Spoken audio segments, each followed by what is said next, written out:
My relationship with Pruitt-Igoe was that of a research assistant.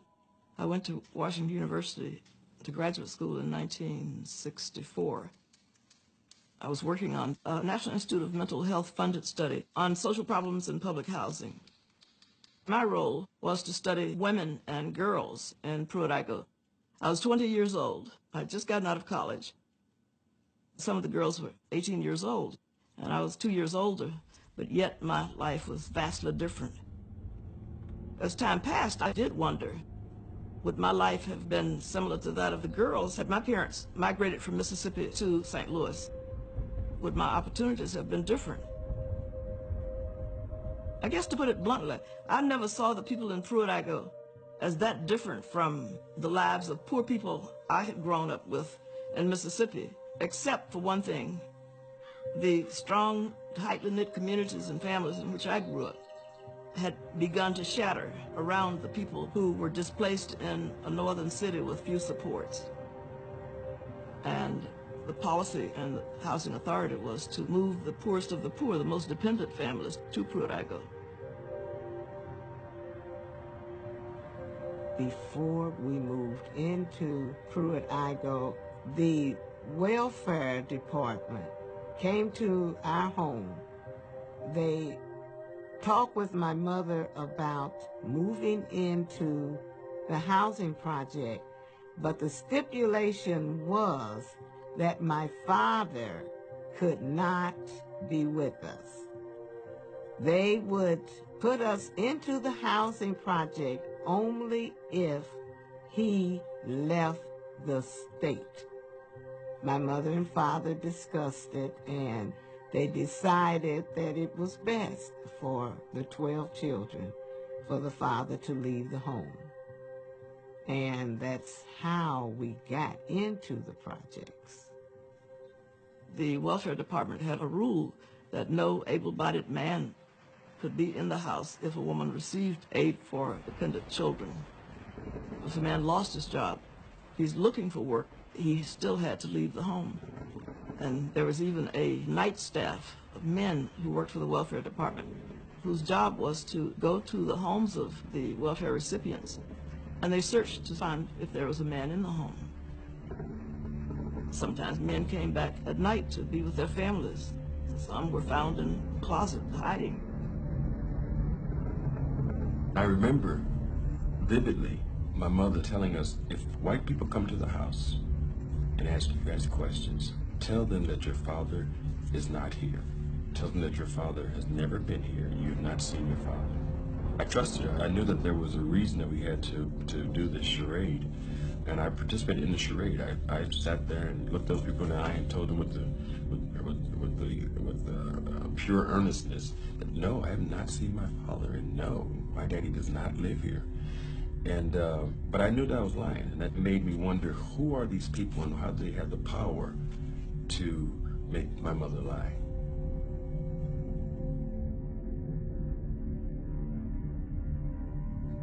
We're giving you money.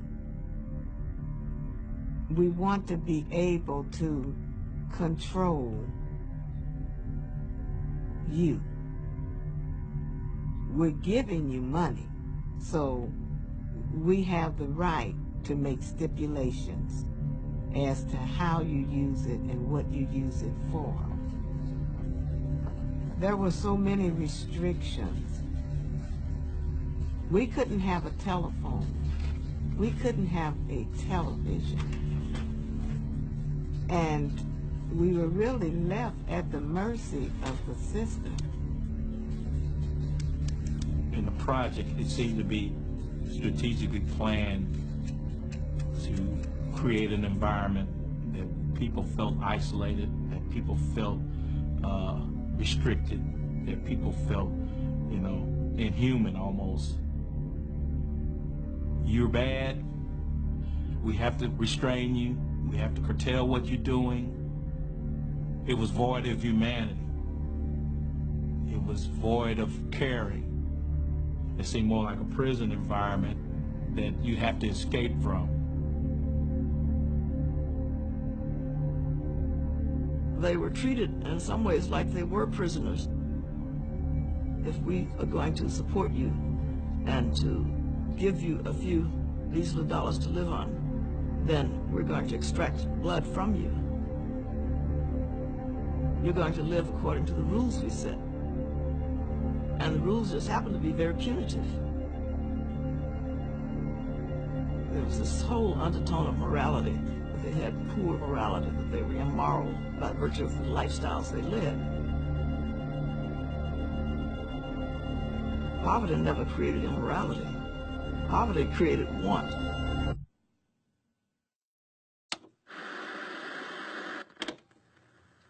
When we first moved in the projects, we couldn't have a television. Here it is. And then my mother got a letter that we could have TV. Barbie's dream house is a wish come true for both of you. And look. I was always interested in the family programs. Programs with fathers. My Little Margie, where the father was so involved with his daughter. Margie! Come on in, Dad. Margie, you know I've always tried to be both mother and father to you. You've been wonderful, Dad. Do you remember that little game we always play when you have a problem that you can't tell your father? But I haven't got any problems. Now come, tell me what's wrong. When I looked at those sitcoms, I just felt like this is the way white people lived. Because black people, from my experience, did not live that way. And I never questioned, I never wondered why. I just figured this is how it is.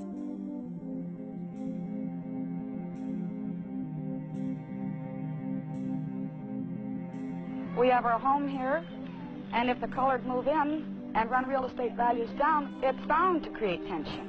And you will have, well, I think their aim is mixed marriages and becoming equal with the whites. Well, I just could not live beside them. I don't feel that they should be oppressed. But I moved here. One of the main reasons was because it was a white community.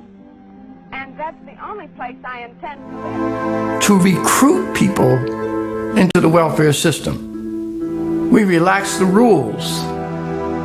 If a woman had to declare paternity in order to qualify for welfare, the ACLU sued and said this is a violation of our privacy rights. They also said that the nuclear family, Ozzie and Harriet, was Eurocentric and therefore racist. The women's movement concurred with that. The Black Power movement also agreed. Millions of blacks in a period of less than 4 years flooded into the welfare system in major cities.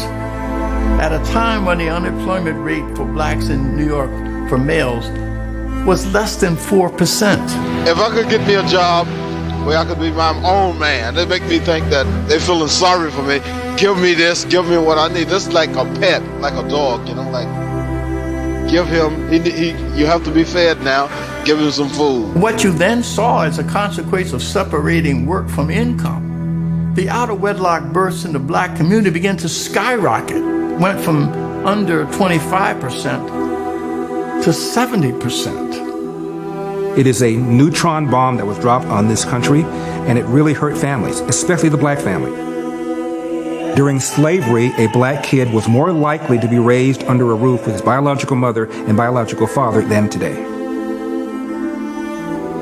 The welfare state has done more to destroy and destabilize the black family than even slavery did.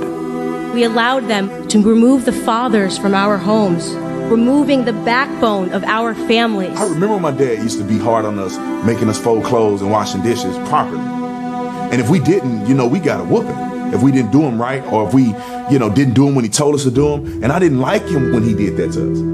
My dad made me a responsible man by doing it. And it just really made me wonder, like, what if he wasn't there? I'm very blessed to be where I am today, and a lot of that has to do with the upbringing I had from my father, who was in the house, who made sure that we were in school, who made sure that we were clothed, that we had shelter, that we had food. That was my father. When I was growing up, fathers led, and you knew not to be fighting and carrying on because you have respect for the elderly, and you respect yourself because you represent your parents when you're out there. But that representation is no longer there because the man is not there. If you look at every major issue facing the black community today, it can be stemmed back to fatherlessness. You see black people joining gangs. They're joining the gang to simulate a family unit. Family unit could be solved with a father. Don't understand what it's like to how to treat a woman, how to be respectful, how to earn a living the legal way. They didn't have a father in their home that taught them these things, and then that father didn't have a father in his home. So this generational fatherlessness is far more dangerous to the black community than institutional or generational racism. If there is a strong man in the household, people aren't eligible for these benefits. So you see how it kind of starts and it just grows and grows and grows. With the political left, this whole idea that government can bring people out of poverty and that government can fix all the problems, we know that government can't do that government can't raise a family. When I did him like that, he was like, man, this y'all, you can have the piece of I said, that, I want the money in your car. DeQuandre Weaver was 14 years old when this video was shot. And this week, a judge sentenced him to serve 20 years in prison for a list of felonies. Because the left has promoted the welfare state, has encouraged women to marry the government, has allowed men to abandon their financial and moral responsibility, we have these problems. It is no wonder that you have the chaos. More blacks are killing other blacks in 1 year than the Klan killed in the 70 years.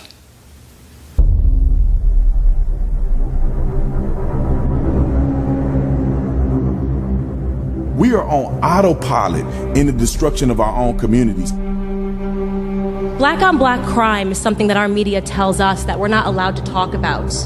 Over 93% of black homicide victims are killed by other black people.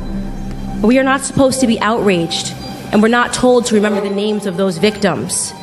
Because if we begin to focus on that area, something that is causing real harm and devastation to our communities, we might uncover the truth. Our inner cities are all by Democrat design. Like Chicago, like Baltimore, and like Detroit, they have been run by Democrats for decades. We have been made to believe that the conditions in our cities are normal. We're supposed to turn a blind eye to the corruption, to the crime, to the gangs, and instead focus on what our media deems of more importance. We are instead told that we should be focusing on white people. We're supposed to be reactive and angry and fearful about white supremacy, when in fact, it is liberal supremacy that is harming our communities.